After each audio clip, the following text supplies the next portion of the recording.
Sir आपका university जाना मतलब आपका कॉलेज जाना शुरू हो चुका है आई मीन। हाँ हाँ। हाँ तो जी। We have also started going to college. हाँ हाँ।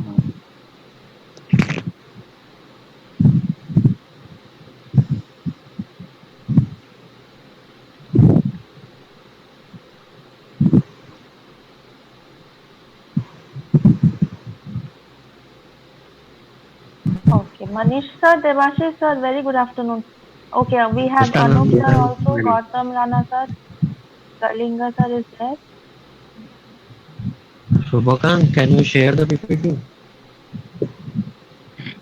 How's your tuning with other institutions, ma'am? Yes sir sir share DY कर रहा पाटिल के साथ स्टार्ट हो गया है अभी। हाँ। We so we have event.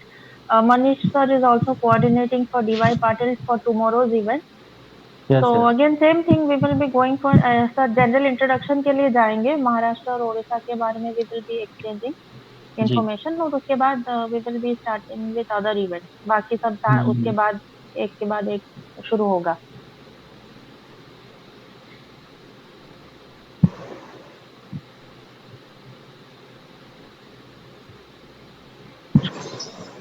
Manish sir students ready है।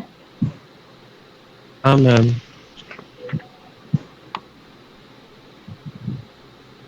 शुरू कर देते हैं फिर। हाँ मैम, मैंने बोला है वो पीपीटी शेयर कर रहा है। अच्छा।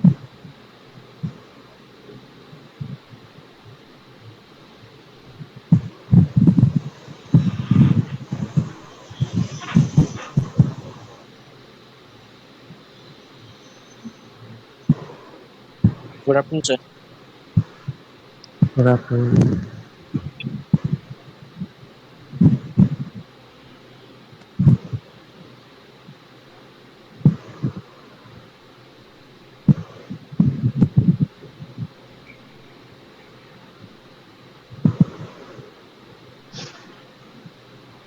Okay, all the students, please give your attendance in the chat also.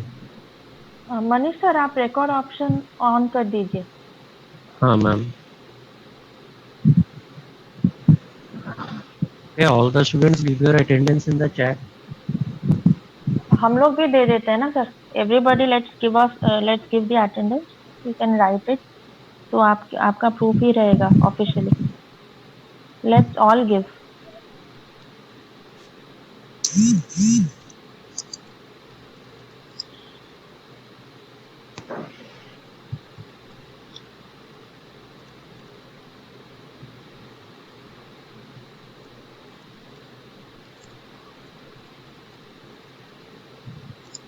Shubhakan, please share the PPT.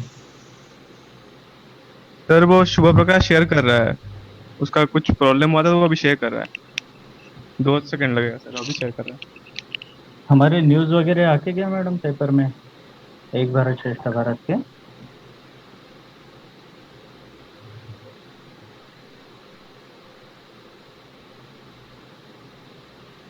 Hello.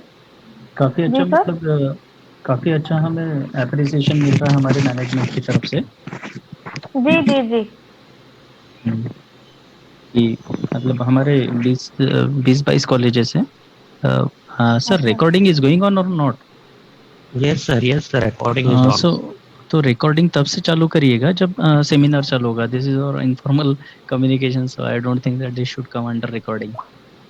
Okay sir, नहीं just नहीं दे wait, वर I'm suppose to stopping. Share दी उसका पीपीटी। वो लोग शेयर कर रहे हैं सर इसीलिए अच्छा। मैंने ही बोला कि शुरू कर दीजिए recording. Okay okay okay. Okay sir, you can talk. It will I will it will start recording it when the will PPT starts. जी। it will actually increase the size of file also for unnecessary talk. Okay sir. Sir PPT के दौरान हम लोग video बंद कर दे रहे हैं sir to conserve the bandwidth.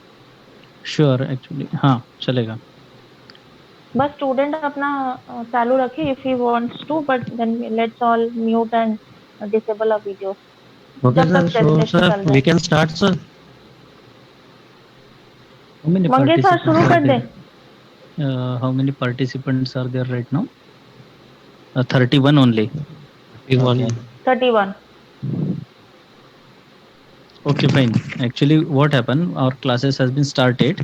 So many of students are having their TA and CAE, so they might be available for this, but still with the available quantity we should proceed. जी sir, Okay, sir. Quiz के दौरान फिर सही रहेगा ना, मतलब If you share this PPT with me, I will or in the group, so ठीक, students उसको पढ़ के फिर कर सकते हैं जो absent है वो. जी जी जी, ठीक है। So, okay, ma'am, should we start? शायद हम लोग Sure, sure, sure. I just request Okay. all the others to please disable your videos and mute your microphones. Okay, just the one who will say, just unmute yourself and start. Okay. Okay, you can start. Unmute yourself and you start. yes sir, am I audible? Yes, yes, you are audible. Yes, yes. A very warm good afternoon to all the faculty members of both the institute and my fellow colleagues. Our topic of presentation is a walk through Odisha. हम उड़ीसा के बारे में कितना जानते हैं, हम उड़ीसा के बारे में कितना बता सकते हैं, और हम उड़ीसा के बारे में कितना जानना चाहिए, वो सब हम आज इस प्रेजेंटेशन के थ्रू आपको बताएंगे। उड़ीसा एक ईस्टर्न पार्ट ऑफ इंडिया का स्टेट है, जहाँ कई अलग अलग तरह के देवी देवताओं के मंदिर हैं, कई अलग अलग तरह के लोग रहते हैं यहाँ पे, कई अलग अलग भाषा बोलने वाले लोग रहते हैं, और कई लोग बाहर से भी आते हैं, घूम के जाते हैं और बताते हैं कि उड़ीसा का कल्चर क्या है। हम इस स्टेट के बारे में जितना भी बोले उतना कम है, शायद पूरा हम इस पीपीटी में हम कवर नहीं कर पाए, लेकिन हम कोशिश किए हैं कि ज़्यादा से ज़्यादा चीज़ें कवर कर सके। जैसे कि उड़ीसा, उड़ीसा एक शब्द क्या है? उड़ीसा एक संस्कृत शब्द से आया है, जिसको हम पहले कहते थे कि ओद्रा विषय या ओद्रा देशा। ओद्रा देशा का मतलब द लैंड ऑफ कल्टिवेटर्स, जो मध्य भारत में रहते थे। ओद्रा देशा के लोग बेसिकली कृषि होते थे, यानी कि फार्मर्स होते थे, जो अलग अलग तरह के कल्टीवेशन के प्रैक्टिसेस में इन्वॉल्व थे। पर उनमें से दो टॉप या फिर जिनको उच्च वर्ग के कृषि कहते हैं, वो थे ओदास और चसास, जिन्होंने इस दोन पूरे स्टेट को दो अलग अलग कास्ट और डिविजन्स में बांटा था। फिर अगर हम आज के उड़ीसा के बारे में बात करेंगे, तो आज के उड़ीसा का कैपिटल भुवनेश्वर है। उसके चारों तरफ उसके बाउंड्रिंग स्टेट्स जैसे कि झारखंड नॉर्थ में, वेस्ट बंगाल नॉर्थ ईस्ट में, साउथ में आंध्र प्रदेश और तेलंगाना, और वेस्ट में छत्तीसगढ़ है। पर जब हमारा देश ब्रिटिश राज्य के अंदर था और हमारा स्टेट इंडिपेंडेंट या हमारा देश इंडिपेंडेंस नहीं हुआ था, तब तक कटक ही हमारा कैपिटल था। और कटक में कई अलग अलग मुगल राजाओं ने, कई अलग अलग सम्राटों ने और कई अलग अलग वर्ग के लोगों ने राज किया था। वो एक ट्रेडिंग सेंटर भी था। पर 1948 में जब इंडिपेंडेंस के बाद उड़ीसा को अच्छे से एक स्टेट का दर्जा दिया गया, तब भुवनेश्वर, जो कि हमारा टेम्पल सिटी भी कहा जाता है, को हमारा कैपिटल बनाया गया। कहते हैं अगर किसी स्टेट को आपको जानना हो तो उसकी हिस्ट्री, ज्योग्राफी, उसके कल्चर, उसके स्पोर्ट्स, उसके टूरिज्म को आपको जानना बहुत ज़रूरी है। लेकिन अगर आप उसके डेमोग्राफी को नहीं जान पाए तो शायद आप इन सबको समझ नहीं पाएंगे। तो इन पीपीटीज के थ्रू हमको यही बताएंगे कि जैसे कि हमारे पूरे स्टेट का एरिया कवर है 60,119 स्क्वायर माइल्स, और टोटल पॉपुलेशन है 4,19,47,358, जो कि एक बहुत बड़ी मात्रा है। हमारा उड़ीसा 8वां सबसे बड़ा राज्य है पूरे इंडिया में एरिया के बेसिस में, और 11वां सबसे बड़ा राज्य है पॉपुलेशन के बेसिस में। और ये भी कहा जाता है कि उड़ीसा तीसरे रैंक पे है, क्योंकि यहाँ पे सबसे बड़ा पॉपुलेशन रहता है शेड्यूल्ड ट्राइब्स का। तो हम आगे बढ़ते हुए इस इंट्रोडक्शन के बाद मैं चाहूँगा सिद्धांत भैया को बुलाऊं, जो हमें उड़ीसा के हिस्ट्री के बारे में बताएंगे। सिद्धांत भैया।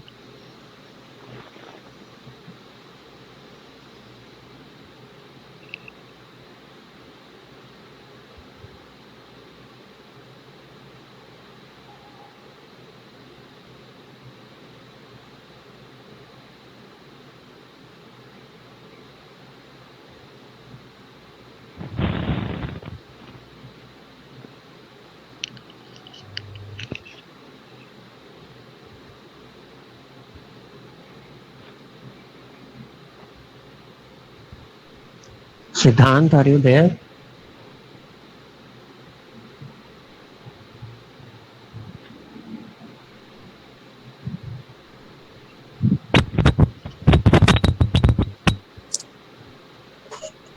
Audible, sir? Yes, he's now audible.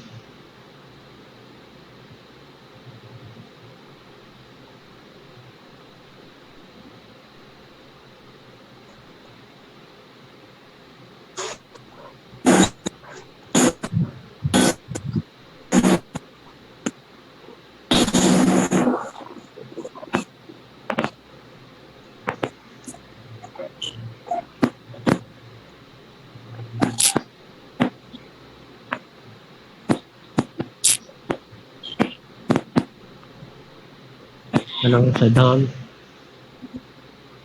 Yes, sir. Am I audible, sir? Yeah. Yes, you are audible. Yes, sir.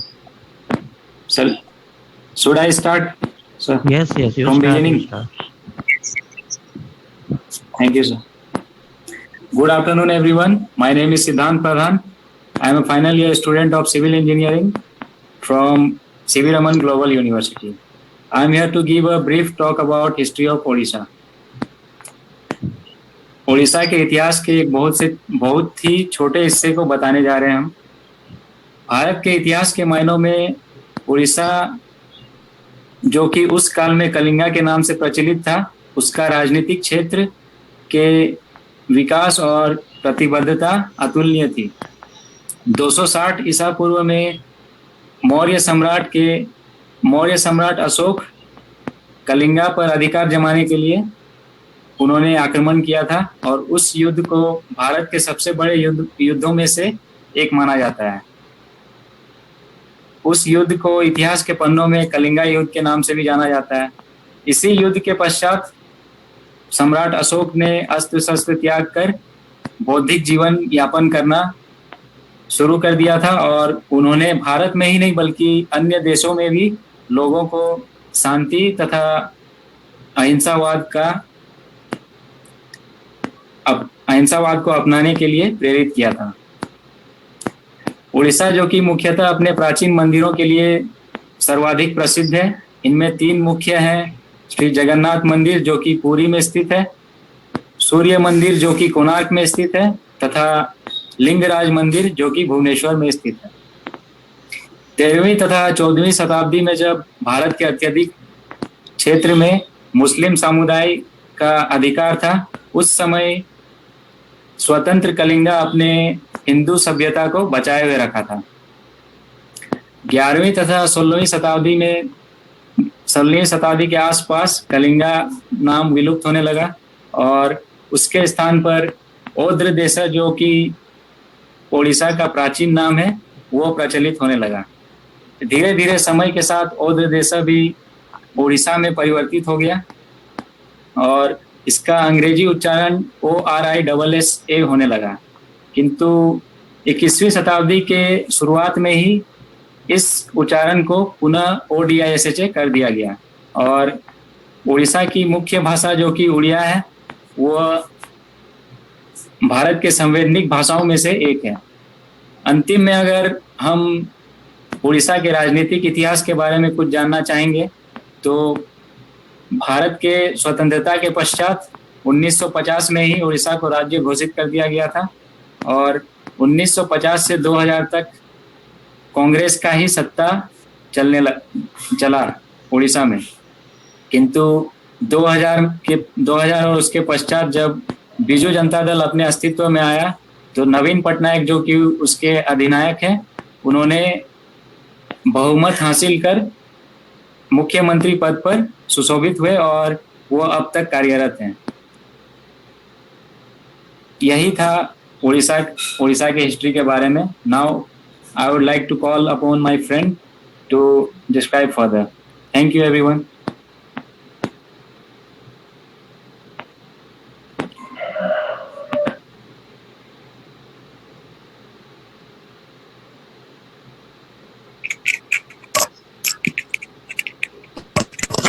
Hello, Yes, you are am I audible. audible? Yes, you are audible. just audible.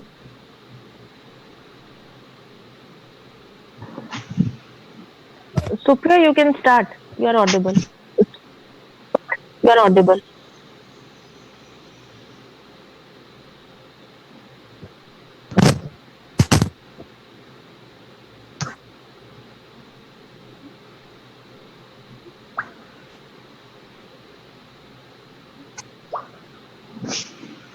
Supriya, are you there?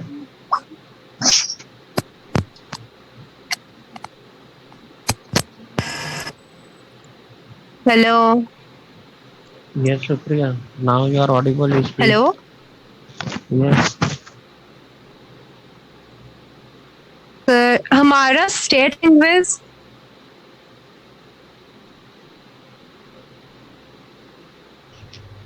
Supriya video of कर दो, तुम्हारा net थोड़ा slow है।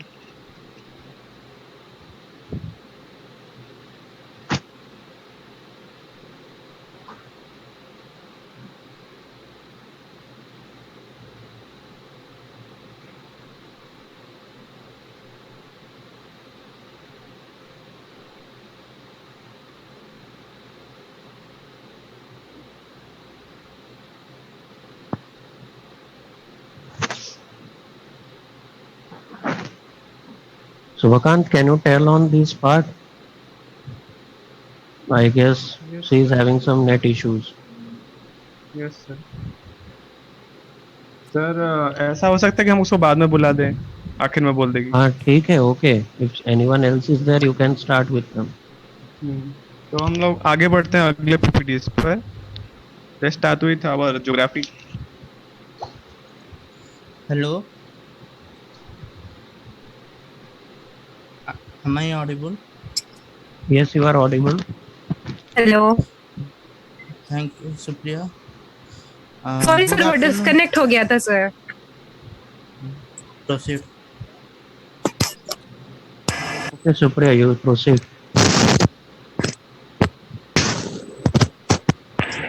कह रहा है ना Hmm.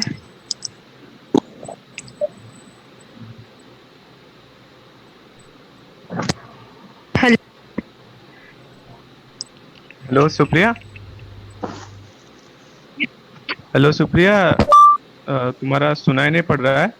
एक काम करो, तुम वेट में रुक जाओ, तुमको लास्ट में बोल देंगे, ठीक है?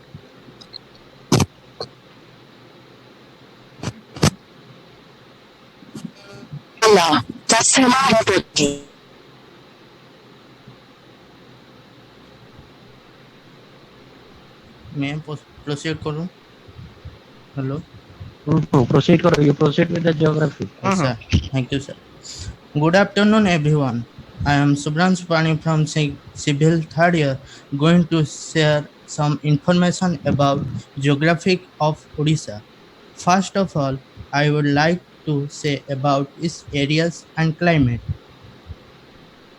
Slide change. The state Odisha is located in east side of India.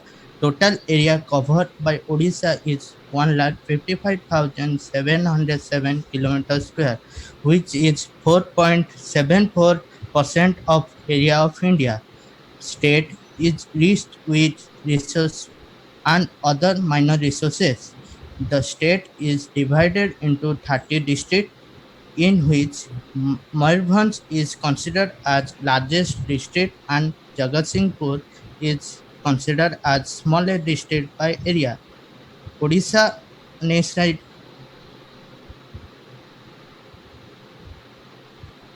Odisha is one of the warmest region with average temperature 32 degrees Celsius and characterized by high rainfall in which most of the cyclone occur from June to September.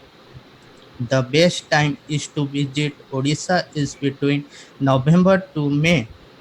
Now I am going to introduce you all about different rivers flowing through Odisha. The major rivers of Odisha are the Mahanadi, the Brahmani, the Baitarani, the Subarnarekha, the Budhabalanga, the Rusikulya river. So first come the Mahanadi River. The river originates from Sihawa mountain in Chhattisgarh and flows through major part of Odisha and finally drains into Bay of Bengal. Due to its length, which is 900 kilometer, and drainage area, which is 132,100 kilometer square, it is considered as largest river of Odisha. Hirakud Dam, world largest earthen dam, is built across Mahanadi River. Then comes the river Brahmani. This river is formed by mixing of two rivers, the river Sankha and the river Koel, and flow through district of Sundargarh, Deodar, Anugul, Dhenkanal, Cuttack, Jajpur, and Kendrapada. After mixing with river Baitarani and forming the largest delta, it then drained into the Bay of Bengal at Dharma. Length of the river is about 480 kilometer and area of river is 39,033 kilometers square, thus forming the second largest river after Mahanadi. Brahmani Delta is famous for Bhitarkanika Wildlife Sanctuary. Then comes the river Baitarani. Next. The river Baitarani is originate from Gonasika Hill of Keonjhar district, Odisha. The length of the river is 360 km and it finally drains into Bay of Bengal near Chandwali. The river also known as the Ganga of Odisha. Then come the river Subarnarekha. As name suggests, Subarnarekha River, the line of Gold River, originates near Piska village near Ranchi and flow through West Bengal and finally drain into Bay of Bengal near Talsari, Odisha. The length of the river is 395 km. The name is so because the place where river is originated was gold mine and people even now trace gold particle in its sandy beds. Then comes the river Uddhabalanga. The river is originated from Similpal hills of Morbhanj district, Odisha. Then it passes through Baripada and Balesur district and finally drains into Bay of Bengal. The length of the river is about 175 km and has catchment area of 4,840 kilometers square. The then last river comes Rusikulya River. The Rusikulya River is originated from Daringbadi Hills of Western Ghats range of Daringbadi, which is also known as Kashmir of Odisha, and covered the entire catchment area in the district of Kandhamala and Ganjam of Odisha, and finally meet at Bay of Bengal at Puruna Bandha, Ganjam. The river is about 165 km long and has area of 7,700 km square. Then come plant and animal life. Odisha forests cover near about one third of the state. They are of two types: tropical moist deciduous and tropical dried deciduous. The most common plant that grow in both deciduous are bamboos and most common tropical hardwood such as teak, rosewood, and paduk. Odisha is an inhabit of many wildlife animals which are protected in parks and sanctuaries established by state and national government. Chilika Lake is one of the most place for variety of fish and migrant birds coming from different countries. So this is the end of my presentation, Geography of India. I hope you all are enjoy it. Then I would like to invite my friend Subha Prakash for further proceeding. Thank you.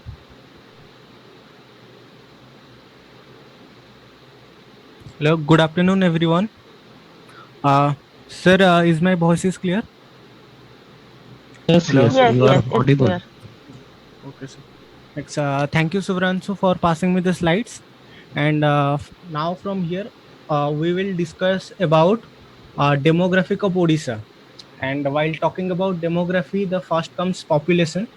And if we look through the population of Odisha, it is nearly about.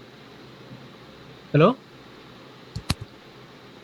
Uh, Continue, you and continue. And if we look to the population of Odisha, which is nearly about 4 crore and 20 lakhs, and which is nearly evenly distributed, in which 50.54% are male and remaining 49.46 are females.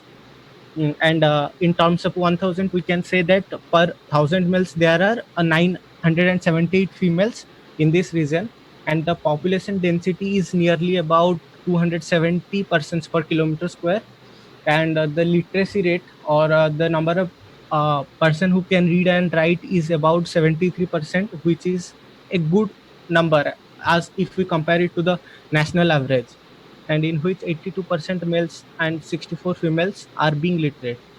According to the current estimate, the peoples are still living under poverty line, which is nearly about 32.6%, which is previously improved from 56% in last 3 to 4 years. And the next comes religious diversity in Odisha, and in this region the majority of people are following Hinduism, uh, and this state is also rich in cultural heritage and various sites showing up Hindu following up Hindu religion. And next, it is followed by Christianity, which is about 2.4% of the total population, and then by Muslims, which is 2.07 percentage, and only about 0.1% people follow Sikhism, Buddhism, and Jainism combined, and remaining 1.4% are meant to be irreligious or following any other kind of practices. And all these data shown here are taken from 2011 census. And next comes the language, which are used by the peoples in this region, and the majority is Odia language, which is nearly spoken by 82.7% of peoples. And this Odia language is also one of the 6 classical languages in India. And English language is the official language, which is used in between the state government and union government of India. The Odia is not a homogeneous language of a single language. There are various other dialects which are similar to Odia language, which are Sambalpuri, Kataki, Puri, Baleswari, Ganjami, Desai, and Fulbani. And in this region, many people also use some other significant languages such as Hindi, Telugu, Urdu, and Bengali. And still in this region, some Adivasi communities have their own language which belongs to the Dravidian family language. And the major Adivasi languages are Santali, Ku, and Ho. And due to increased contact with outsider migrants and social economic reason, many of these indigenous languages are slowly getting extinct and on the verge of getting extinct. And thank you. This is all about my part. And next from here would be continued by Jyoti. Thank you, Subha Prakash. Good afternoon to one and all present here. Now I am present. Now I am presenting the culture of Odisha. Culture of Orissa में music of Orissa आता है। संगीत हमारे उड़ीसा में 2000 साल से और उससे पुराना भी रह चुका है। ये 5 कैटेगराइज्ड है: tribal music, folk music, light classical music and classical music. उसके बाद आता है dance, some dance forms of Odisha. Odissi dance. Odissi dance is a very famous classical dance from in Odisha. उसके बाद आता है संबलपुरी. संबलपुरी डांस ये बहुत ही फेमस है संबलपुर वेस्टर्न ओडिशा में. गोट्टीपुर डांस. गोट्टीपुर डांस भी ओडिसी डांस का ही एक पार्ट है. इसमें क्या होता है कि जो भी लड़के लोग होते हैं वो लड़कियां के कपड़े पहनकर मंदिर में मतलब जगन्नाथ जी और कृष्ण जी के जो भी उनका जो भी डांस परफॉर्मेंस है वो सब स्टंट और सर्कस करके दिखाते हैं और ओडिसी का भी कुछ कुछ पार्ट करते हैं. फिर उसके बाद आता है छऊ डांस. ये एक ट्रेडिशनल डांस है और ये भी इसको भी हम folk dance, one type of folk dance है. फिर उसके बाद आता है चैती घोड़ा. चैती घोड़ा dance is a horse dance. इसमें क्या होता है कि एक घोड़ा का कॉस्ट्यूम लेकर लोग उसमें घुसकर घोड़े जैसा बनकर डांस करते हैं. ये 15 अगस्त और 26 जनवरी में प्रेजेंट किया जाता है. दिल्ली में जो पैरेड होता है उसमें दिखाया जाता है घोड़ा डांस और यहाँ पे उड़ीसा में भी पैरेड होता है. इस डांस को प्रेजेंट किया जाता है. फिर उसके बाद आता है Dandanacha. Dandanacha is very famous in Ganjam district. ये भी एक फोक डांस है और जो भी शिव जी का भक्त होते हैं वो लोग ऐसे आग के झूले में ही डांस करते हैं. उसके बाद आता है festival in Odisha. In 12 months we celebrate 13 festival. Autumn season में आता है दुर्गा पूजा, फिर काली पूजा आता है. उसके बाद कुमार पूर्णिमा. कुमार पूर्णिमा में क्या होता है कि जो लोग मतलब जो अनमैरिड लड़कियां होती है वो सब अपने अच्छे पति पाने के लिए ये पूजा करते हैं. ये पूजा भी बहुत फेमस है उड़ीसा में. फिर उसके बाद आता है दीपावली. दीपावली तो आप सबको पता ही होगा. विंटर सीजन में आता है प्रथमाष्टमी. प्रथमाष्टमी में क्या होता है कि जो पेरेंट्स लोग होते हैं उनका फर्स्ट चाइल्ड जो भी होता है उसको पूजा करते हैं उसका लाइफ लॉन्ग के लिए. और उस प्रथमाष्टमी में फेमस है एंडूरी पिठा. वो एक स्वीट डिश है. फिर स्प्रिंग सीजन में आता है बसंत पंचमी. बसंत पंचमी यानी सरस्वती पूजा जो कि जनवरी और फरवरी में आता है. ये तो आप सब लोगों को पता ही होगा. फिर उसके बाद आता है महाशिवरात्रि. महाशिवरात्रि यूजुअली फरवरी और मार्च महीने में आता है. इसमें क्या होता है जो भी शिव जी का भक्त होता है वो लोग शिव जी के मंदिर जाके वहाँ पे बैठ के रात भर जाके और उपवास करते हैं. फिर उस दिन के बाद वो जो पहला सुबह जो होता है उस टाइम पे खाना खाते हैं. फिर उसके बाद आता है दोड़ो पूर्णिमा यानी कि होली. होली किस लिए सेलिब्रेट होता है ये तो आपको पता ही होगा. दोड़ो पूर्णिमा इसलिए माना जाता है कि यहाँ पे जगन्नाथ जी का और एक नाम भी है जो कि दोला गोविंदा नाम से जाना जाता है. तो इसीलिए हम लोग दोड़ो यात्रा मानते हैं. समर सीजन में आता है रथ यात्रा. रथ यात्रा बहुत फेमस है उड़ीसा में. पूरी डिस्ट्रिक्ट में ये बहुत फेमस है. सारे जगह में होता है रथ यात्रा लेकिन पूरी में ये बहुत फेमस है. 9 दिन का फेस्टिवल होता है. भगवान जगन्नाथ जी अपने पूरी धाम से गुंडीचा यानी कि अपने मासी के घर जाते हैं. वहाँ पे 9 दिन तक उनका नीति नियम चलता है. जैसे कि आज है हेरा पंचमी. हेरा पंचमी में ये होता है कि माता लक्ष्मी को भगवान जगन्नाथ अपने साथ नहीं लाए तो इसीलिए वो गुस्सा करके जगन्नाथ जी का रथ का एक पार्ट वो तोड़ डाले. हेरा पंचमी जैसा और भी कुछ नियम होते हैं जैसे कि सुनावेश होता है और उनका ऐसे करके 9 टाइप का नीति नियम होता है. फिर उसके बाद आता है मानसून सीजन. मानसून सीजन में आता है गणेश चतुर्थी. गणेश चतुर्थी यूजुअली अगस्त में आता है. ये भगवान गणेश जी का बर्थडे होता है और ये इंस्टीट्यूशन में भी पूजा किया जाता है. फिर उसके बाद आता है regional festival. Yes, sir. Sir Mangesh sir, the time is over, so I am getting one more meeting. Please, I request all to join in that. Yes sir, कर लेना। ओके सर, क्योंकि 1 मिनट बचा है तो हम एक और meeting schedule करके सबको सर हर कोई फिर से ज्वाइन करते हैं सर। हाँ करते हुए यही मीटिंग पासवर्ड किए तो यही कंटिन्यू होता है ना। सर क्या बोले सर?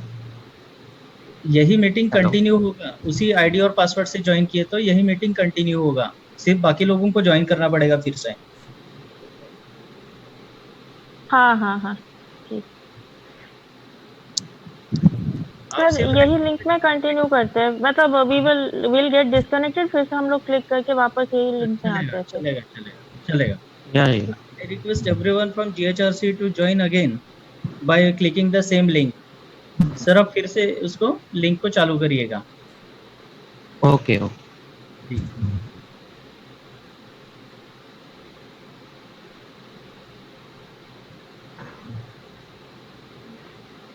मनीष सर अभी डिस्कनेक्ट कर दे, फिर से कनेक्ट करे?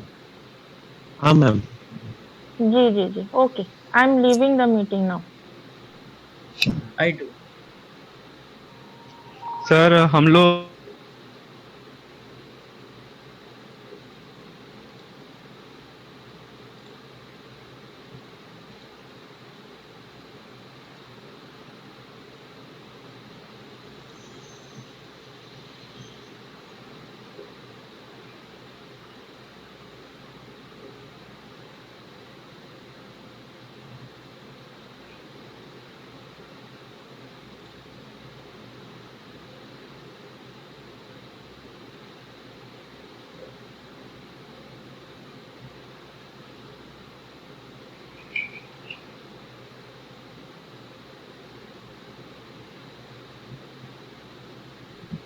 Okay, so almost everybody has joined. Oh no, then I think students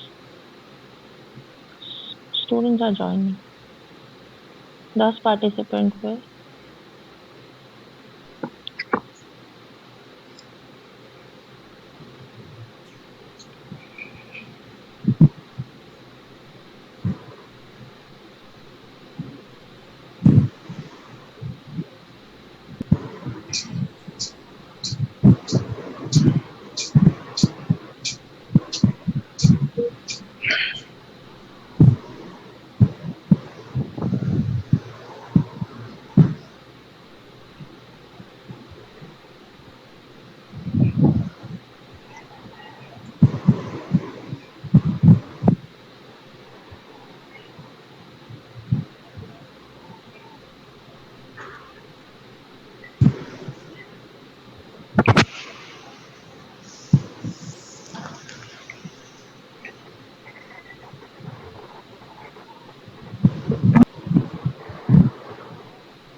बरोबर बरोबर नाही, ए सेक्शनला नव्हते, सेक्शनला फक्त रेग्युलर पोरं होते आणि बी सेक्शनला पूर्ण कचरा होता। मायारेने घेतला होता बी सेक्शन। हो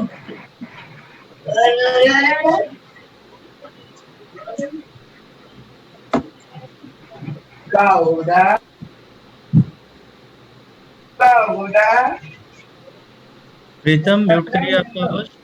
प्रीतम आपका आवाज। Sir, allow for screen share. Yes sir, please. Yes, I have allowed.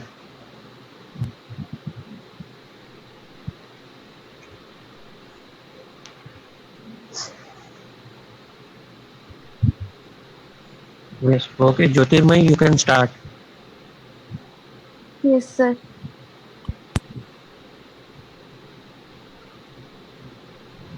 Regional festival में आता है रज पर्व। रज पर्व ये 3 दिन का फेस्टिवल होता है और ये बसुमाता मतलब आर्थ गॉडेस के लिए सेलिब्रेट, मतलब आर्थ गॉडेस का फेस्टिवल होता है। इसमें क्या होता है, ये फेस्टिवल में कोई भी कृषि का काम नहीं होता है और यहाँ पे लड़कियां लोग झूला झूलते हैं और बाकी सब लोग पत्ता खेलते हैं और कबाड़ी खेलते हैं। इसमें स्पेशल ये होता है कि पोड़ो पिठा और मीठा पान बनाया जाता है। ये राज्य का स्पेशल होता है। Next slide. Next slide. फिर उसके बाद आता है बाली यात्रा। बाली यात्रा कटक में बहुत फेमस है। बाली यात्रा में क्या होता है कि ये माना जाता है कि ओडिशा से बाली के लिए बिजनेस होता था थ्रो बोट। और ये कार्तिक पूर्णिमा में होता है। कार्तिक पूर्णिमा के दिन हम लोग बोट को बोई तो बोलते हैं। ये एक बड़ा फेस्टिवल है, कटक में बहुत फेमस है और वहां पे मेला भी लगाया जाता है और लगभग ये 10 दिन तक चलता रहता है। और ये नदी के किनारे होता है। उसके बाद आता है गजलक्ष्मी पूजा। गजलक्ष्मी पूजा केंद्रापड़ा और ढेंकानाल में बहुत फेमस है और ये 11 दिन तक सेलिब्रेट होता है। वेस्टर्न ओडिशा में आता है नुआखाई। नुआखाई पर्टिकुलरली संबलपुर में सेलिब्रेट होता है। वेस्टर्न उड़ीसा में ज्यादा सेलिब्रेट होता है। नुआखाई में क्या होता है कि जो हम लोग का नया धान होता है वो जब आता है उसको हम पांडी धान बोलते हैं। ये धान जब भी निकलता है तो उस टाइम पर वेस्टर्न उड़ीसा के जो भी लोग हैं उनके यहाँ एक त्योहार जैसे होता है। मतलब वो लोग डांस करते हैं। उनका यहाँ बिग फेस्टिवल माना जाता है और उस दिन गवर्नमेंट हॉलीडे भी होता है। फिर उसके बाद आता है शीतल षष्ठी। शीतल षष्ठी भगवान शिव और माता पार्वती का विवाह दिन होता है तो इसको हम शीतल षष्ठी बोलते हैं। ये गंजाम डिस्ट्रिक्ट में बहुत फेमस है। फिर उसके बाद आता है धनु यात्रा। धनु यात्रा बहुत फेमस है बरगढ़ में। ये वर्ल्ड फेमस धनु यात्रा बोलते हैं इसको क्योंकि वहां पे ओपन एयर पेंडल रहता है। इसमें क्या होता है कि भगवान कृष्ण के जन्म से लेकर किंग कंस के मृत्यु तक सब एक नाटक के माध्यम में दिखाया जाता है। यहाँ पे भी एक बड़ा मेला सा रहता है। मतलब जनवरी 1 से जनवरी 11 तक ये सेलिब्रेट होता है। ये एक बड़ा फेस्टिवल है और इसमें मथुरा केक ज्यादा फेमस है। मथुरा केक स्वीट डिश है, ये ज्यादा फेमस है। For further proceeding, I would like to call Subhakant. Thank you, Jyoti. Now I would like to talk about the cuisines of Odisha. कहते हैं कि अगर आपको किसी के बारे में जानना हो, किसी स्टेट के बारे में जानना हो या किसी भी चीज़ के बारे में जानने हो तो आपको उसके खाने से शुरुआत करनी चाहिए। तो जैसे कि उड़ीसा में कई अलग अलग तरह के खाने हैं, लेकिन अगर हम कंपैरिजन में जाएंगे तो फिर उड़ीसा के पुरी मंदिर में जगन्नाथ टेम्पल में जो रसोई है जिसको हम किचन कहते हैं उसमें 1000 शेफ्स हर रोज 10,000 लोगों के लिए खाना बनाते हैं और वो खाना चूल्हों पे बनता है जिसका जो 752 चूल्हे रहते हैं वहाँ पे 21 चूल्हों पे बड़े बड़े बर्तनों में चावल को पकाया जाता है। और बेसिकली जब हम चावल की बात करते हैं और वो मंदिर से जुड़ा हुआ हो तो उसे हम अभड़ा कहते हैं। उसको चावल के दर्जे से ऊपर उठकर एक भोग के फॉर्म में आ जाता है। कहते हैं इन चूल्हों में इतने सालों से खाना बनता आ रहा है और यहाँ का खाना हर साल हर भक्त के लिए हर दिन एक भक्त को एक ऐसा संतुष्टि देता है जो शायद उसको कभी ना मिला हो। कहते हैं कि जब भगवान जगन्नाथ को भोग लग जाता है उसके बाद ये भोग जब लोगों में बढ़ता है तो लोग इसे बड़े चाव से खाते हैं। जैसे कि पहाड़ों का रसगुल्ला या फिर छेना पोड़ो, डालमा या फिर हम लोग जिसको कहते हैं स्वीट डिश में जाता है उड़ीसा का रसगुल्ला। क्योंकि हमें पता चला है कि उड़ीसा के रसगुल्ले को पिछले साल जुलाई 29, 2019 को ही जीआई टैग मिला कि ये उड़ीसा का है। उससे पहले काफ़ी लंबा बैटल हमने वेस्ट बंगाल के साथ लड़ा। और जैसे कि अलग अलग क्विजीन्स होते हैं अलग अलग स्टेट्स के, हमारे भी कुछ है और कुछ लोकल कुलिनरी क्विजीन्स हम आपके लिए लाए हैं। हम सारे कवर नहीं कर पाए इसलिए टॉप 10 क्विजीन्स लाए हैं जिसको खाए बिना आपका उड़ीसा का टूरिज्म खत्म ही नहीं हो सकता। So next slide please. Hello,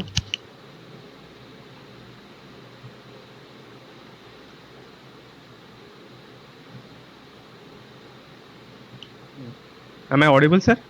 Yes, yes. Yeah. Subhakant, you are Yes, audible. yes. Subhakant, please continue. Hello, am I audible? हाँ Yes, हाँ हाँ, Subhakant, you are सुबह सुनाई दे audible. रहा है. पीछे करो, वो चला गया. या नाम बताते जाओ.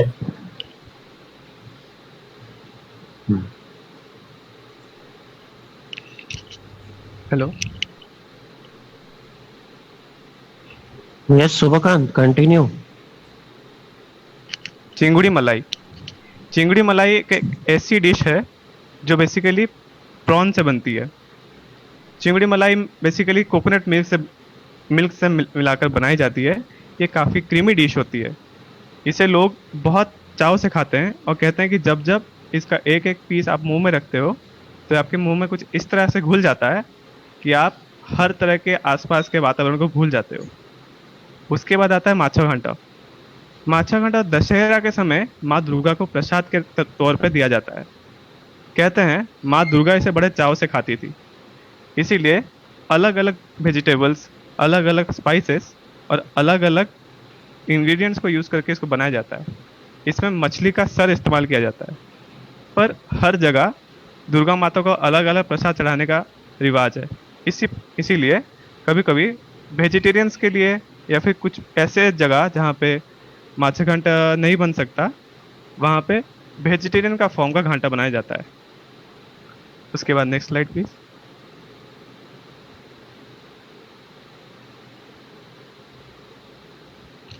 डालमा एक बहुत ही सात्विक फूड है और ये भगवान जगन्नाथ को सर्व किया गया 56 भोग में से एक है. कहते हैं इसको खाने से आपका मन इतना शांत हो जाता है कि आप हर तरह के बुरे ख्यालों को अपने दिल से निकाल देते हैं. इसमें कुछ कॉमन वेजिटेबल्स जैसे कि पम्पकिन, प्लांटेन, यम, पपाया जैसे वेजिटेबल्स काफ़ी अच्छा असर करते हैं आपके फिजिकल हेल्थ पे, क्योंकि ये सात्विक होने की वजह से इसको डाइजेस्ट करना भी बहुत इजी रहता है और इसे खाने में बड़ा चाव आता है. तो लोग कभी इसको भूलेंगे नहीं अगर आपको इसको खाने का पड़े.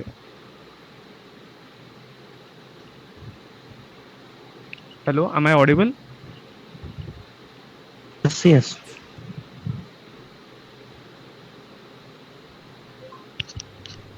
हेलो.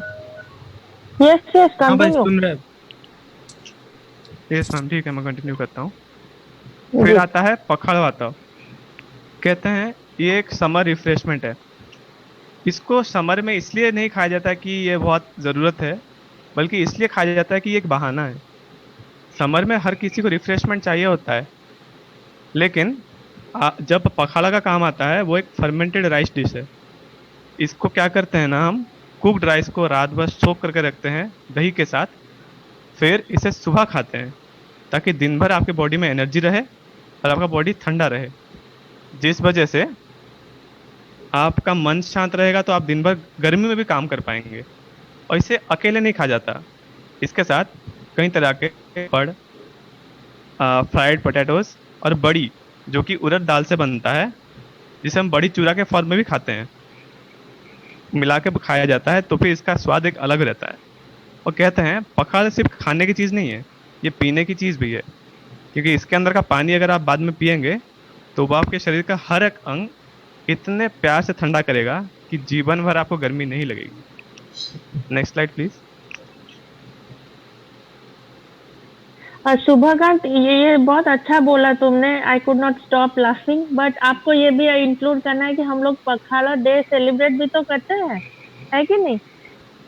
सर मैम, वो डे इसलिए सेलिब्रेट करते हैं दूसरों को दिखाने के लिए. हम तो रोज पखाड़ा खाते हैं हाँ ना. सही. हाँ वो तो है. ठीक है, चलो कंटिन्यू. जी ma'am. Next slide please.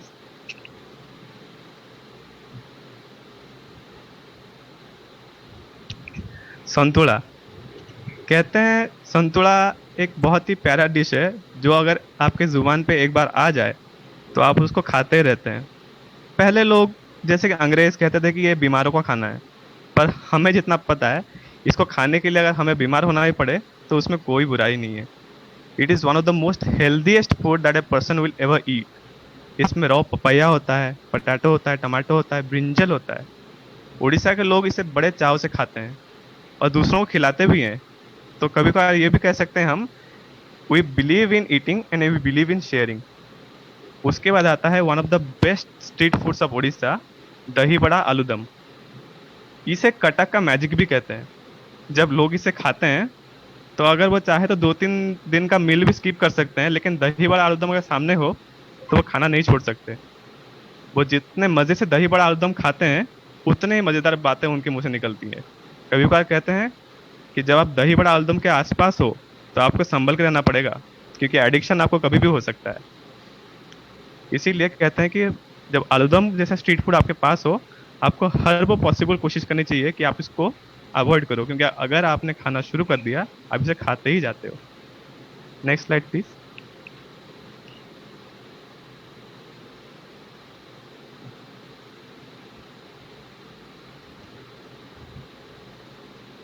Hello, next slide please. हाँ, छेनापोड़ा। छेनापोड़ा को हमारे उड़ीसा का चीज़ केक भी कहा जाता है, क्योंकि ये छेना यानी कि एक तरह के होममेड पनीर से बनता है। लॉर्ड जगन्नाथ का ये सबसे प्यारा स्वीट है। कहते हैं कि जब रथ यात्रा के समय वो अपने मौसी के घर गए थे, तब किसी झगड़े की वजह से इसका इजाद हुआ।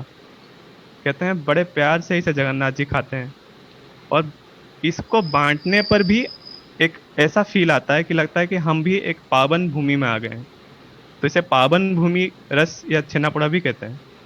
लॉर्ड जगन्नाथ का फेवरेट स्वीट होने के साथ भी ये कई डिस्ट्रिक्ट्स में एक फेस्टिव सीजन में बांटा गया स्वीट भी है। इसे खाने वाले लोग अक्सर इसको मुंह में मेल्ट करके रखने की कोशिश करते हैं ताकि ये जल्दी ख़त्म ना हो जाए। फिर आता है रसावली। रसावली 56 भोग में से एक है, जो कि लॉर्ड जगन्नाथ को सर्व करने के बाद हर उस इंसान को बांटा जाता है जो एक प्यार भरे पल से जगन्नाथ जी को देखने आता है। इसमें कई तरह की चीज़ें होती हैं, जैसे कि कंडेंस मिल्क या फ्लेवर्ड मिल्क जिसको बोलते हैं, उसमें एक मिठाई को डीप किया जाता है, उसमें कैडमम और कई अलग अलग तरह के स्वीट्स को इसमें ऐड किया जाता है ताकि इसका एक अलग फ्लेवर बन के निकले। केंद्रापड़ा डिस्ट्रिक्ट में इसका इजाद हुआ था और तब से लेके आज तक ये 56 भोग का एक बहुत ही खास हिस्सा है। Next slide please. फिर आता है Chakuli Pitha. Shubhrakant, I am so sorry to interrupt. I think हमने GHRC से हमारे ऑथोरिटीज ज्वाइन किए हैं, जिनको मंगेश सर इंट्रोड्यूस करना चाहेंगे। मंगेश सर, आप इंट्रोड्यूस करना चाहेंगे? जी, जैसे कि हम एक भारत श्रेष्ठ भारत प्रोग्राम के अंतर्गत CV Raman college of engineering और GH Raisoni college of engineering एक साथ आए हुए हैं। तो इस जो यह जो वेबिनार चालू है इंट्रोडक्शन टू ओडिशा, इसमें हमारे कॉलेज के जो संचालक है डॉक्टर सचिन उंटवाले सर जो इस ज्वाइन किए हैं। तो I request sir to please share one or share something with us. Okay, Subhashish, you just carry on. Sir will continue at the last. Okay sir. Okay. शुभ्रकांत, चालू रखो। We are very interested to proceed in this PPT. बहुत अच्छा बोले हो आप continue करो। जी ma'am. अब बारी आती है चकुली पीठा की। कभी कभार साउथ के लोग भी झगड़ा कर लेते हैं, बोलते हैं कि शायद ये डोसा है हम लोग का, आप लोगों ने चुरा लिया, पर ऐसा कुछ नहीं है। ये उड़द दाल से बनने वाला एक बहुत ही खूबसूरत पीठा है, या फिर जिसको हम एक तरह का पैनकेक भी कह सकते हैं, जिसमें उड़द दाल और राइस का एक अनसर्टन मिक्सचर होता है। कहते हैं ये काफ़ी थिक होता है और काफ़ी स्पॉन्जी होता है, तो लोग इसे अलग अलग चीज़ों से लगा के खा सकते हैं। आप इसको एज ए वेज फूड भी खा सकते हैं, या फिर इसको as a non veg food के साथ भी खा सकते हैं। मतलब ये अवेलेबल है हर चीज़ के लिए। और उड़ीसा में लोग इसको बड़े चाव से हर दिन बना के भी खा सकते हैं, लेकिन फेस्टिव सीजन्स में इसकी डिमांड सबसे ज़्यादा होती है, क्योंकि ये शेयरिंग और गेट टुगेदरिंग का एक सबसे अहम हिस्सा है। उसके बाद आखिर में आता है उड़ीसा का रसगुल्ला, जिसे हम खीरा मोहन भी कहते हैं। कहते हैं इसको बनाने के लिए भगवान जगन्नाथ को काफ़ी कुछ संघर्ष करना पड़ा, क्योंकि उन्होंने महालक्ष्मी जी के लिए इसको बनाया था। कहते हैं कि जब इसको बना रहे थे तो उस समय एक्चुअली जगन्नाथ जी का महालक्ष्मी जी से झगड़ा हो गया था, तो उसी वजह से उन्होंने इसका इजाद किया और इसे बड़े प्यार से खिलाते हैं। तो हर रथ यात्रा के समय इसका एक अलग ही महत्व होता है, जिसकी वजह से हम कुछ भी मिस कर सकते हैं लेकिन रसगुल्ला कभी मिस नहीं कर सकते। इसी के साथ मेरे क्यूजिन्स का पीपीटी एंड होता है। Thank you for hearing. Now I would like to call Mani to say on sports.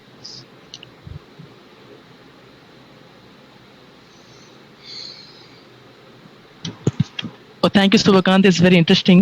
Your talks are very interesting, and I hope all have enjoyed a lot. So now a very good afternoon to all. I'm Manik Das, and now I am going to say something on the sports in Odisha. Sports is an very important part of the culture of Odisha, and hence it plays a key role in the development of the state. And the most popular played games are cricket, kabaddi, athletic, kho-kho, mati kusti, tennis, and rugby.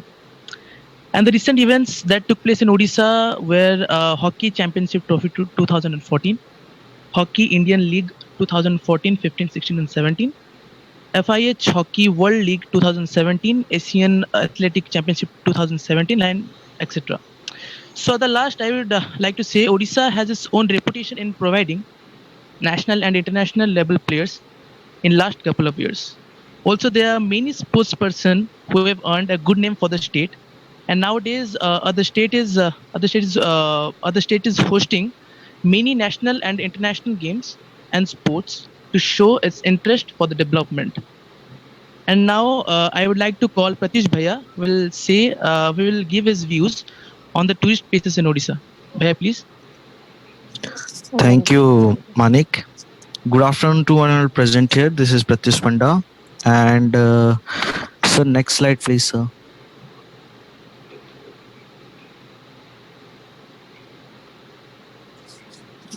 Hello. Hello. Okay. So let's talk about tourism. As we all know that हमको सबको पता है कि government जो पैसा कमाता है, main revenue, ज्यादा रेवेन्यू आता है टूरिज्म से। और उड़ीसा को माना जाता है गॉड एंड गॉडेस स्टेट। जो आप अगर उड़ीसा में विजिट करेंगे, हर एक डिस्ट्रिक्ट, हर एक सिटी, हर एक प्लेस में आपको, इवन आप अगर एक गली में जाएंगे या फिर कोई स्ट्रीट में भी जाएंगे तो वहां पे आपको एक मंदिर जरूर मिलेगा।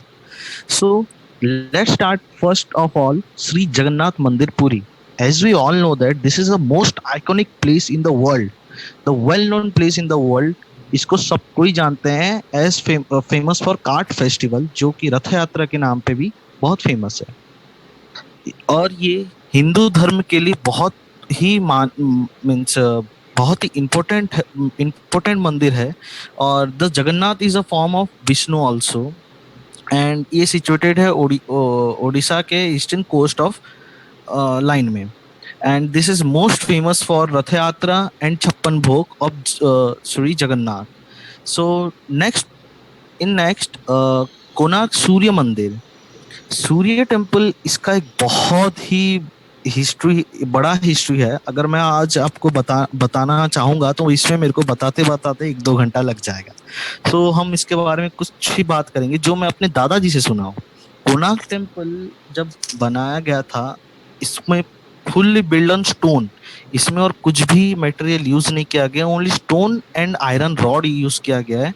और इसके ऊपर में एक बड़ा सा मैग्नेट लगाया गया था, जो मैग्नेट से ये कोणार्क मंदिर को, जो आयरन रॉड इसके अंदर फिट किए गए थे स्टोन के अंदर, उसको खींच के रखते थे। एंड एक मंदिर एक ही स्ट्रक्चर हुआ करता था। जब ब्रिटिश ने क्या किया, मैग्नेट को तोड़ने की कोशिश की, उन्होंने हटा दिया मैग्नेट को।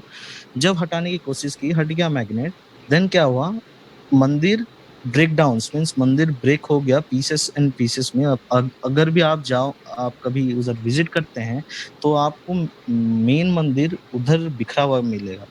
सो this is the most historic place in our Odisha, and ये सिचुएटेड है अबाउट 35 किलोमीटर पुरी से अपार्ट है एंड ये भी पुरी के कोस्ट लाइन में ही गिरता है और हम लोग इसको डेडिकेटेड किया जाता है हिंदू सन गॉड सूर्य टेम्पल के नाम से। और ये ट्रिप क्या गया था फर्स्ट सेंचुरी में। सो नेक्स्ट आते हैं sir, next slide.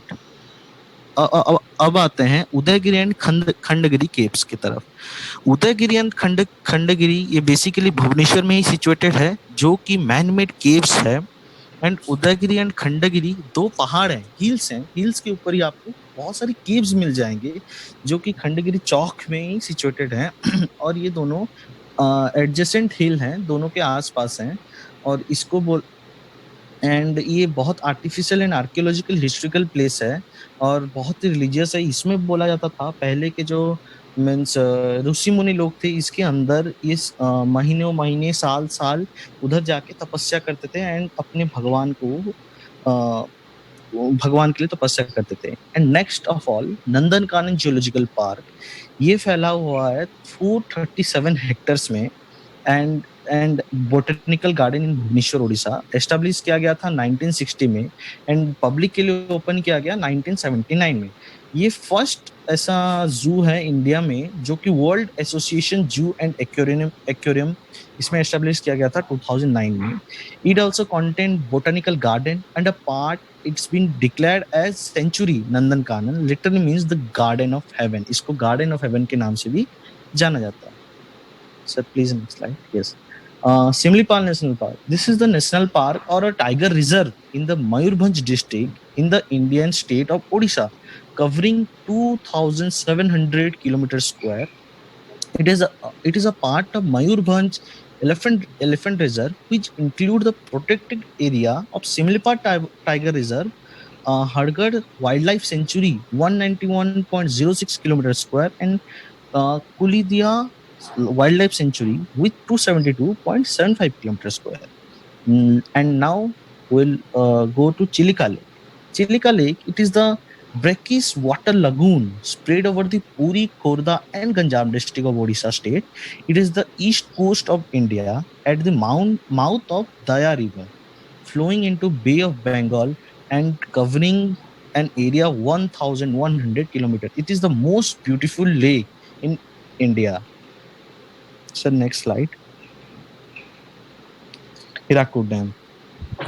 Hirakud dam के बारे में आपको जितना भी बोला जाए वो कम होगा, because it is the largest dam of whole planet in this planet. और ये बनाया गया था अर्थ मीन्स मिट्टी से, अर्दन डैम और ग्रेविटी डैम। इसको ये फेमस हुआ, this is famous for its earthen material, because जब आफ्टर इंडिपेंडेंस ये फर्स्ट ऐसा प्रोजेक्ट है जो कि इंडिया में ओडिशा में बनाया गया था, हीराकुद जगह में बनाया गया था। And this is the 53 kilometre longest dam in India. And next come to Daringbadi. Daringbadi एक हिल स्टेशन है of Phulbani are popular for holiday destination. और इसको विंटर सीजन में इसको बोला जाता है Kashmir of Odisha.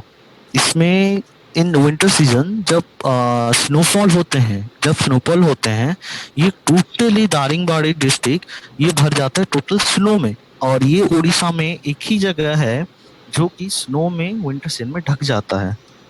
So I want to conclude the presentation here.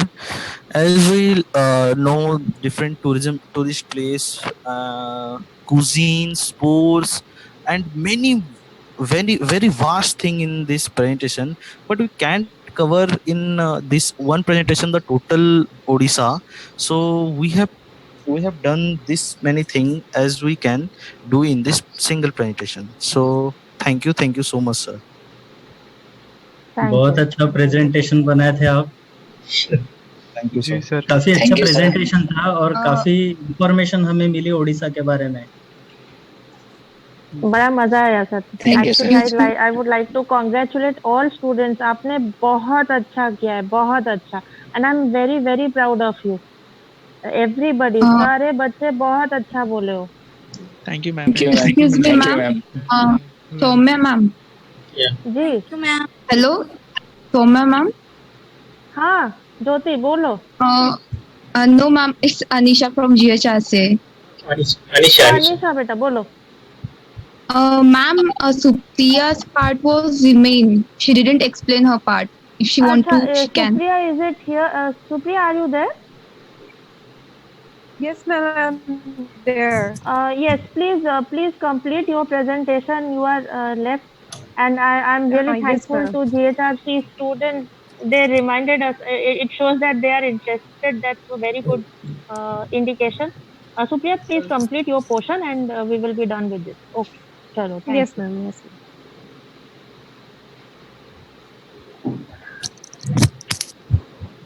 So today I'm going to explain you about the symbols of Odisha. So हमारा state emblem Konark का अश्व है। ये हमारे राज्य का प्रगति को दर्शाता है। हमारा स्टेट लैंग्वेज ओडिया है।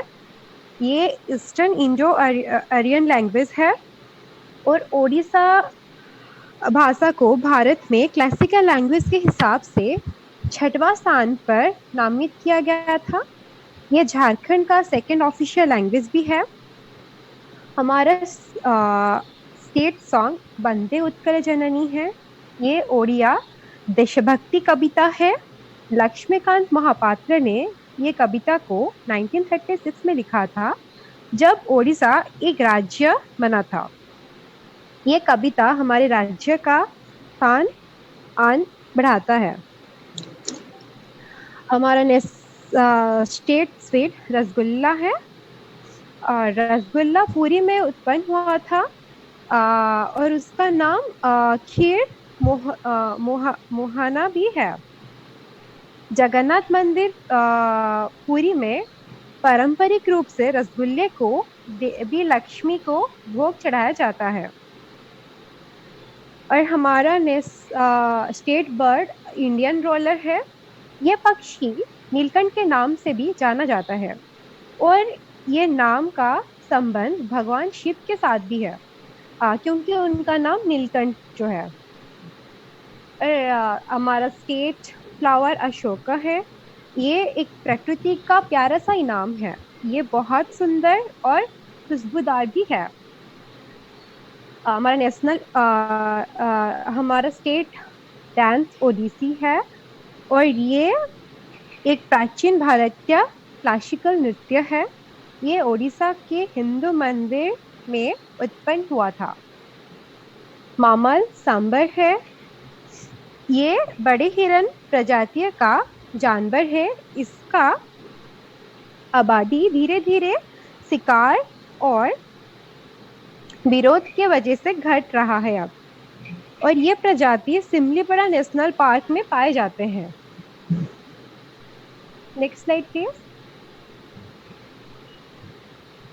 और हाँ, हमारे national tree state tree Indian fig tree है और इसको हम ओडिया में डिमरी गच्छ भी बोलते हैं। अब मैं आपको सब डिविजन ओडिशा के सब डिविजन्स के बारे में बोलने जा रही हूँ। हमारा ओडिशा 30 डिस्ट्रिक्ट में डिवाइडेड है और उसके 3 डिविजन्स है, northern division, southern division and central division. हमारे नॉर्दर्न डिवीजन का हेडक्वार्टर संबलपुर में है और सदर्न डिवीजन का हेडक्वार्टर बरहमपुर में है और सेंट्रल डिवीजन का हेडक्वार्टर कटक में है। और एक डिवीजन के अंदर 10 डिस्ट्रिक्ट आते हैं। और भुवनेश्वर हमारा लार्जेस्ट सिटी और कैपिटल ऑफ ओडिशा है। और हमारे कुछ major cities Cuttack, Rourkela, Berhampur and Sambalpur भी है। हमारे एक डिस्ट्रिक्ट में 314 सिटी ब्लॉक्स है और 58 सब डिविजन्स एंड 171 तहसील्स भी है। और 2001 में हमारा ये एनालाइज किया गया था, हमारे ओडिशा में 51,349 विलेजेस है एंड 6,234 ग्राम पंचायत भी है। थैंक यू मैम, हो गया मेरा। Hello. So Yes, Satya. it Very was good, very wonderful good. presentation prepared by the students, and I congratulate everyone that they really taken effort and shown their interest in the activity. So हमारे साथ अभी हमारे Raisoni group of institution के executive director Shri Bihade sir join हुए हैं। तो मैं बिहाड़े sir से रिक्वेस्ट करता हूँ कि सर हमारे साथ में 2 शब्द शेयर करेंगे। Sir please, over to Omkar Bihade sir. Hello, Welcome, sir. Welcome, sir. are you listening me? Yes, yes. Yes, sir. Yes, Sir, sir. warm Yes, sir. welcome, sir. Thank you. It was so nice program. Your students have explained in a very nice manner everything. Really, Thank Odisha you, was sir. introduced. Nice. Continue such programs frequently. Yes, sir. Thank you, sir. Sure, sir. Sure, sir. Thank you so much. Congratulations to students and staff. Congratulations. Thank you, sir. Thank you, sir. Thank you, sir.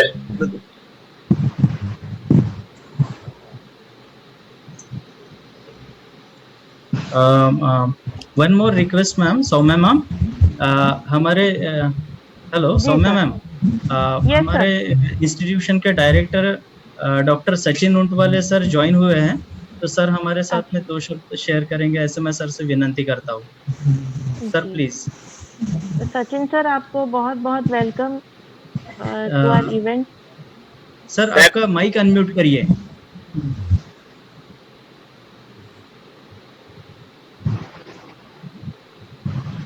Hello, am I audible?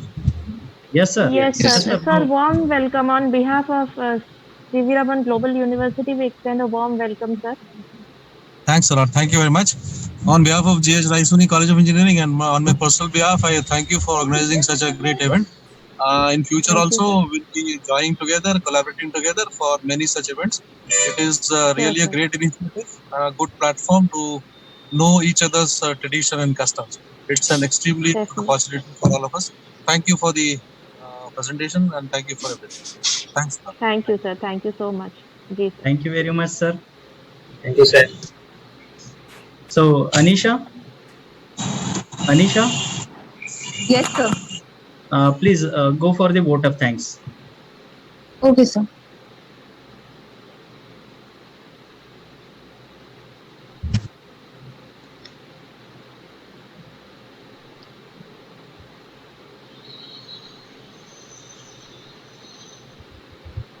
Anisha, we have 3 minutes left only, so please. Yes, sir. So, for today's presentation, we are having so much information about Odisha now, as we have already studied more, but as you guys explained very well, and we got so much information from you. As Subhakan explained firstly about the introduction of the Odisha, which was really good. Actually, I was knowing about some like real names of Odisha before. Now you explain it very well, and I get to know more about that. After that, Siddhant explained about the history of Odisha, and it was really true that the Battle of the Kalinga was really famous in the history ever.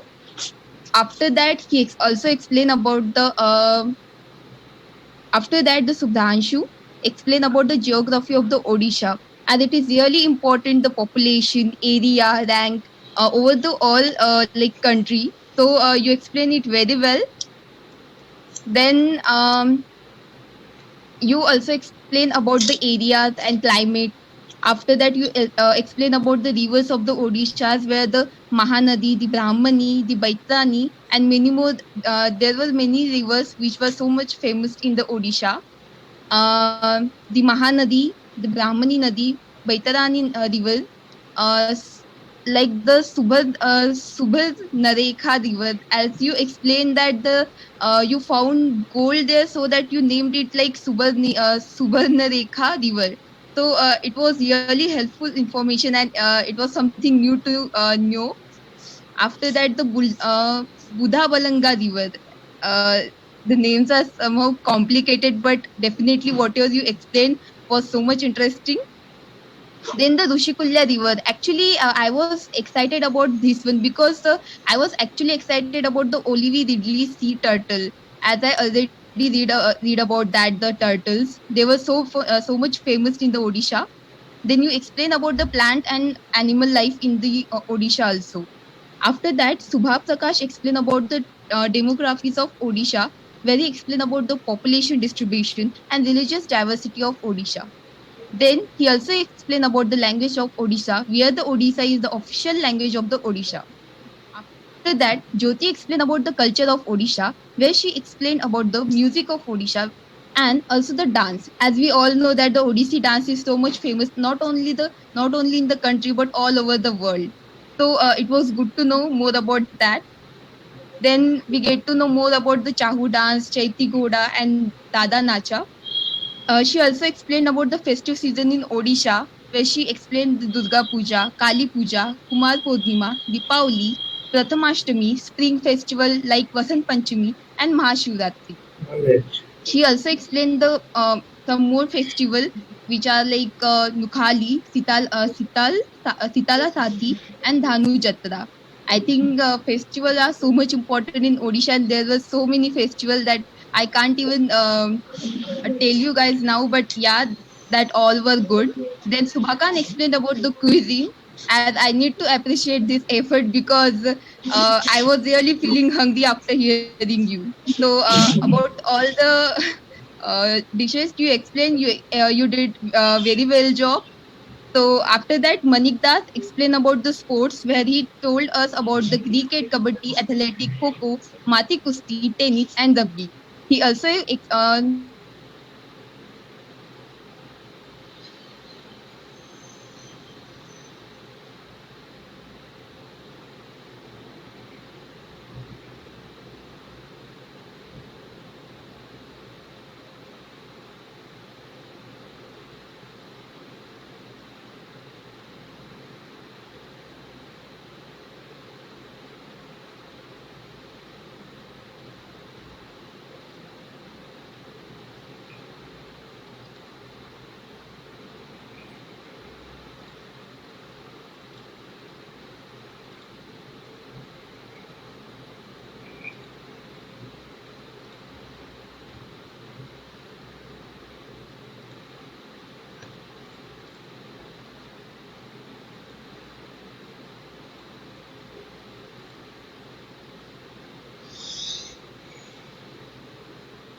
Sir, let Anisha complete and immediately we can uh, end the meeting. No problem.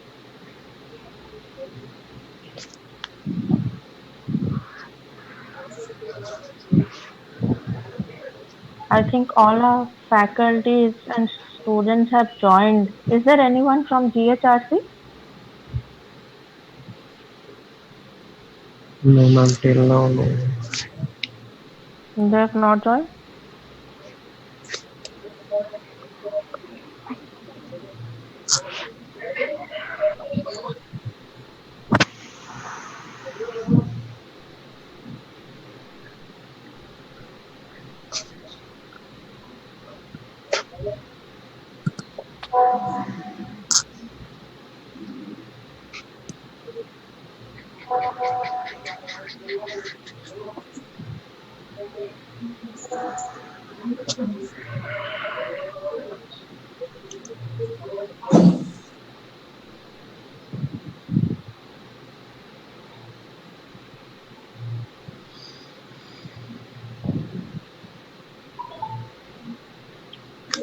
Okay, Triveni has join. Triveni आप हो? Yes ma'am. जी जी जी, ठीक है। हाँ, Mangesh sir join कर लिए। Anisha join की? Yes, ma'am.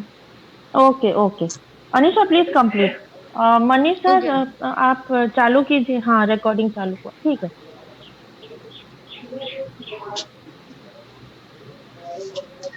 Should I start, ma'am? Yes, yes, of course. After cuisine, Manik Das explained about the sport, where he explained about the many games in Odisha, just like cricket, kabaddi, athletic, kho-kho, mati kusti, tennis, and rugby. He also explained about the recent event took place in Odisha from 2014 to 2019. After that, the Pratyush Panda explained about the tourism, as he said that the tourism is the key to the economical progress of the state. So, where he explained about the many famous and popular place of Odisha, just like Sri Jagannath Mandir, which is situated at Puri. Then Konark Surya Mandir. After that, he explained about the Udaygiri and Khandagiri caves. Then he explained about the Nandakanan Zoological Park. Then Similipal National Park and Chilka Lake, where he said that the Chilka Lake is the most famous lake throughout the country. Then he also explained about the Hirakund Dam, the Daringbadi, and so the rest one. After that, Supriya explained about the symbol representing the Odisha, where she explained about the language, where she told that the Odia is the national, where Odisha is the state language of the Odisha. Then she said that the state anthem song is the Bande Utkal Janani, and the sweet is Rasgulla. After that, the state bird is Indian Zolar, state flower is Ashoka, state tree is Indian fig tree, dance is Odishi dance, and the mammal is Tambal, which is about to extinct, but they are available in the many national park, and so the rest. Thank you, everyone. Well, thank you, Anisha. Thank you, sir. Thank you, Anisha. Thank you, everyone. So it was again a wonderful experience to know about Odisha. And जब वो सुब्रकांत पाटी, he was telling about the cuisine, मुंह में पानी आ रहा था। और कब हम जी सर, ओडिशा हम लोग आते हैं, सबका वही कंडीशन था सर। हाँ, जब कब हम अभी ओडिशा आते हैं और टेस्ट करते हैं, ऐसा हो रहा है। So very soon we will meet. Sure. Sir, I just have two more extra information. I think most of, I mean, our students, they already know it. वो जो रिवर ऋषिकुल्या वो बोल रहे थे ऑलिव रिडली टर्टल के लिए, sir olive Ridley turtle सिर्फ river Rushikulya में नहीं है, even on the banks of extension of Chilika. Chilika is a very huge lake, तो उसमें भी बहुत सारे सेक्शंस में ऑलिव रिडली टर्टल दिखाई देते हैं एंड वो लोग बहुत प्रोटेक्टेड होते हैं सर। तो it is not always possible for any visitor to come and just go, वो पूरा एकदम पकड़ लेंगे डीएफओ वाले, डिस्ट्रिक्ट फॉरेस्ट ऑफिसर, वो उसको बहुत सेफली गार्ड करते हैं, तो वो हर कोई देख नहीं सकता। लेकिन अगर स्पेशल परमिशन लिया जाए डीएफओ से, तो आप मॉर्निंग में एकदम early in the morning if you go, तो वो लोग they are very endangered species. So Rusikolia is not the only spot to locate this olive ridley turtle. There are many more. और उससे बड़ी चीज ये है कि सर रिवर चिलिका की, मतलब सॉरी लेक चिलिका की, उसमें lake Chilika is also spend across a wide area. तो आप पुरी से भी जा सकते हो, तो चिलिका का एक एक्सटेंशन वहाँ पे है जो सातपड़ा बोलते हैं, and that place is very very famous for dolphin.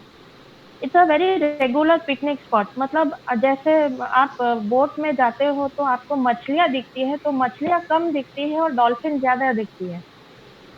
बहुत सुंदर होता है sir, it's very beautiful this and it's a very regularly hitted spot by all of us during picnic time.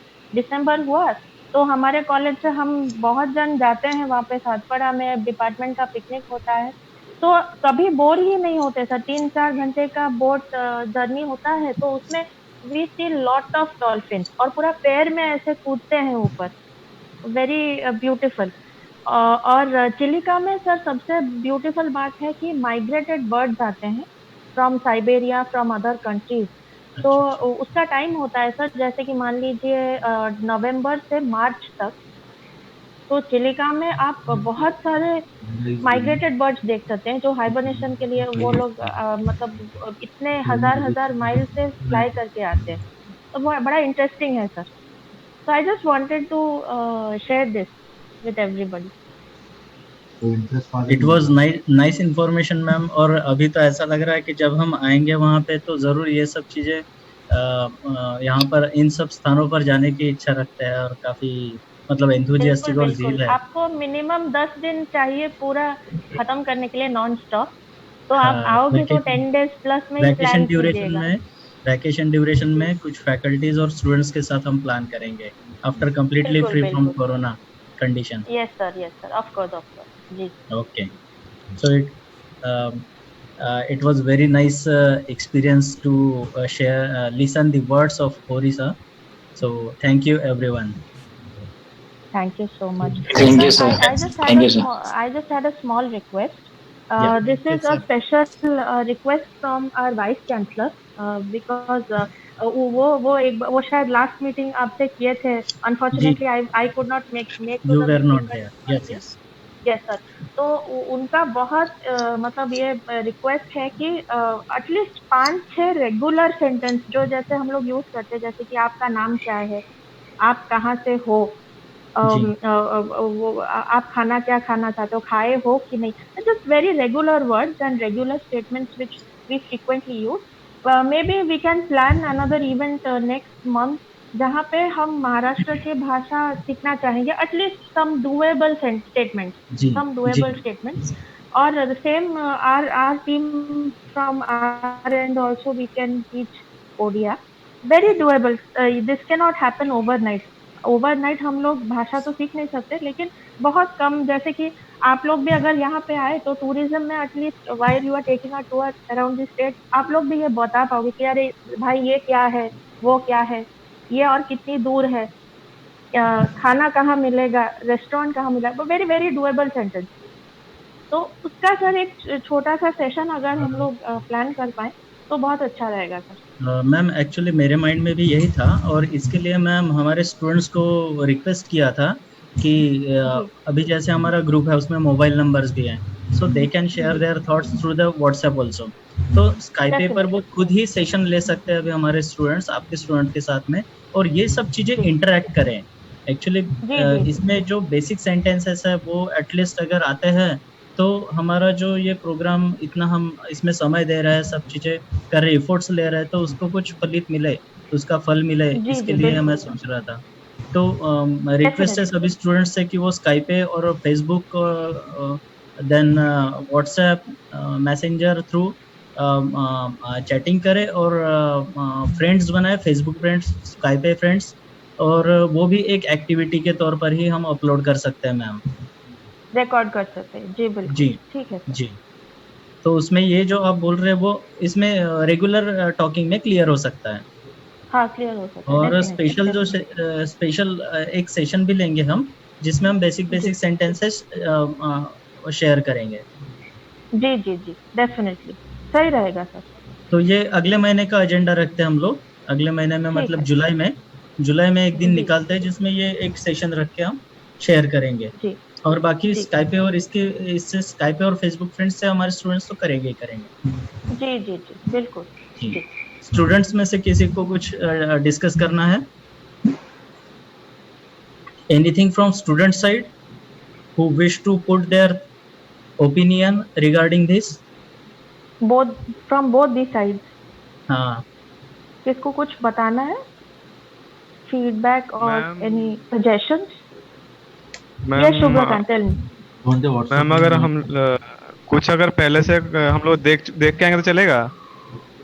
सब पहले से चलेगा, क्योंकि डायरेक्ट समझेगा तो वैसे कुछ नहीं जाएगा, सब क्रैश हो जाएगा।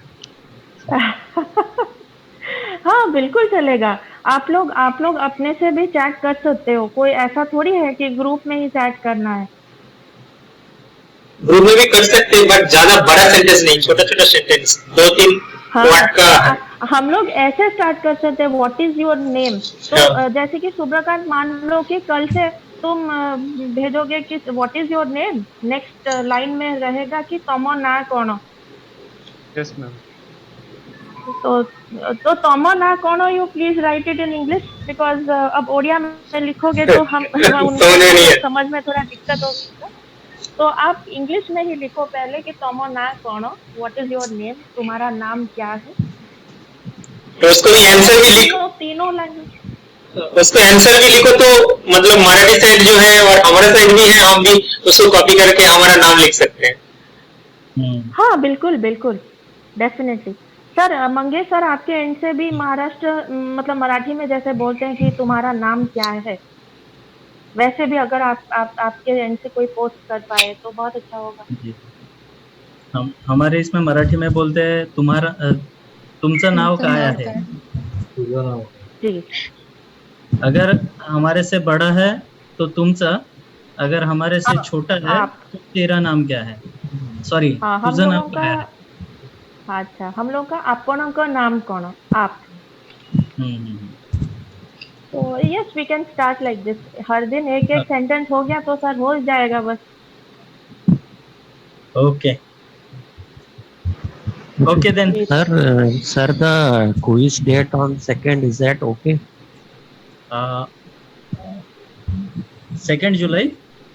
Yes, sir.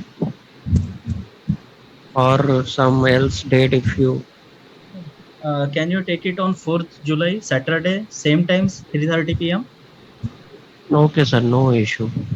Actually our students are having classes, online classes, and a lot of submissions, online submission is there, so I guess this time is sufficient, and this time is feasible for everyone. Okay sir, no issue sir, we can put it on 4th July 3:30 p.m. Fine. So I was in planning that I should provide the e-certificates to everyone, those who faced the exam, the quiz of introduction to Maharashtra. तो उसका process अभी हमारे director sir थोड़े busy है, तो उसका process अभी चालू है, सो आई विल प्रोवाइड एवरीवन। आप सर प्लीज डोंट बॉदर, मतलब आप इतना स्ट्रेस मत लो, मतलब आपके पास तो रिकॉर्ड है, if you can also share the record, at least हमारे पास रिकॉर्ड रहेगा। ओके वैसे तो मैंने रिटर्न में कर दिया था, तो सबको अपनी अपनी ग्रेड्स पता चल गई है आई गेस। हाँ वो तो है ही जी, वो भी एक आपके पास में रिकॉर्ड के तौर पे रहेगा। और दूसरा चीज, if you need screenshot I can provide the screenshot as well, और उसका अगर कुछ वर्ड फाइल वगैरह भी बनता है तो I will look it and send it to you. आपने गूगल फॉर्म में लिया था ना सर, तो आपको शायद एक्सेल में मिल गया होगा डॉक्यूमेंट। हाँ एक्सेल में मिल गया, एक्सेल शीट बन गया, बार चार्ट पाई चार्ट भी है सर, अपीयर किया था। हाँ वो भी हो जाएगा। हाँ पाई चार्ट बार चार्ट भी सब मिल जाएगा सर आपको गूगल फॉर्म। जी सर। जी, हमको बस जानना है कि मतलब एक रिकॉर्ड रखना है कि हमारे एंड से किन लोगों ने सर अपीयर किया था जी, वो बस। तो मैं अभी सेंड कर देता हूँ आपको थोड़ी देर में, जैसे आराम से कीजिए। जी जी जी बिल्कुल, अभी सेंड कर देता हूँ। जी okay, fine then everyone, thank you sir. Thank you sir. Thank you sir. Bye bye. Bye sir. Okay.